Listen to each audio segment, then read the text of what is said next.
コロナ後の日本を語るコアトです。 IT 人材が足りなくなるという話は今始まったことじゃなくて、私が働き始めた30年前から同じような話があります。経産省が2015年から2030年までを予測した IT 人材の需給グラフがあります。2022年で90万人が働き、30万人不足していることになっています。インドやベトナムの人材が増えてはいても、日本のクライアントが外人を嫌う傾向は変わっていません。増えない理由は難しいのが嫌、ストレスが嫌だからでしょう。ソフトの仕事で長年働いてきたんですけど、技術者を募集しても集まらないのに、秘書募集というと応募が殺到するんですよ。特に女子。だから知り合いの社長で秘書で集めて技術者の仕事に誘導している人がいます。高くてきつい仕事より安くても楽しい仕事を好む人が多い。さらに嫌われるのが難しくストレスの高い仕事です。力仕事でも簡単なら割と集まる。だから IT エンジニアは手堅く働けて自由になれる仕事なんです。 YouTuber は憧れても食える人はわずかなので水物でしょう。エンジニアは硬い。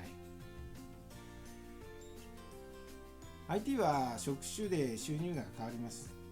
実績、年収、資格が単価の見やすいんだ。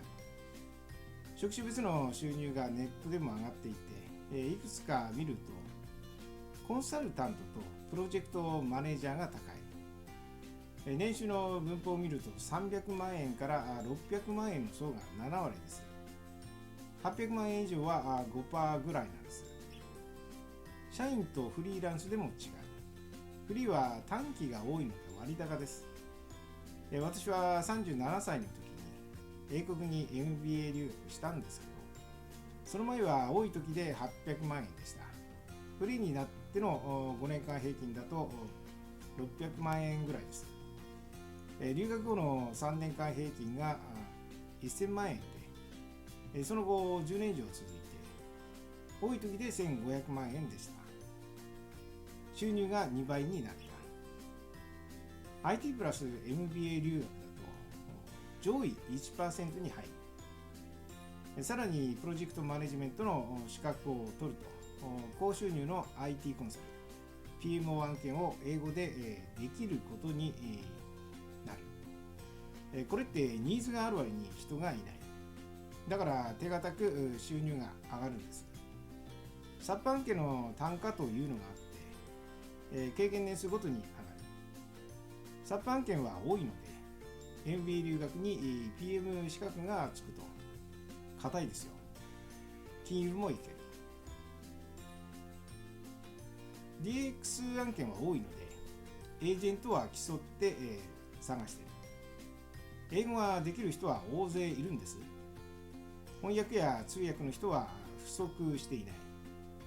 ただ IT エンジニアで英語の仕事ができる人は少ない。 MBA 留学だと英語だけじゃないから IT 業界で求められる学習能力、ロジカルシンキング、提案力、コンプライアンス意識、コミュニケーション、ビジネス知識、語学力、異文化対応、全部含まれる。MBA 留学の中でも IT エンジニアは少ない。だから IT プラス MBA 留学はこれからも値打ちは落ちません。エンジニアを増やすために外国人を入れてオフショアし、クラウドソーシングしているんですけど、外国人に依頼できる人がいないと DX は進まないんです。翻訳や通訳を挟むとプロジェクトの期間が倍になる。 AI 翻訳を使うにも外国人のニュアンスがわからないと伝わらない。日本だけで通用する言葉を AI 翻訳してもダメなんですよ。例えば Google 翻訳で指差し確認を英訳するとポインティングカンファメーションになるんだけど変です。日本語に変換するとポインティング確認になる。なんのこっちゃですね。各ポイントの確認で、英訳するとカンファメーション of each point になる。これならわかる。この辺のニュアンスが英語で理解しないとダメな理由なんです。IT エンジニアを始めたら MBA 留学を考えてください。一つ注意が必要なのは生意気リスクです。周りと違うと浮いてしまってクライアントから生意気なやつと思われると損をする。それが唯一のリスクです。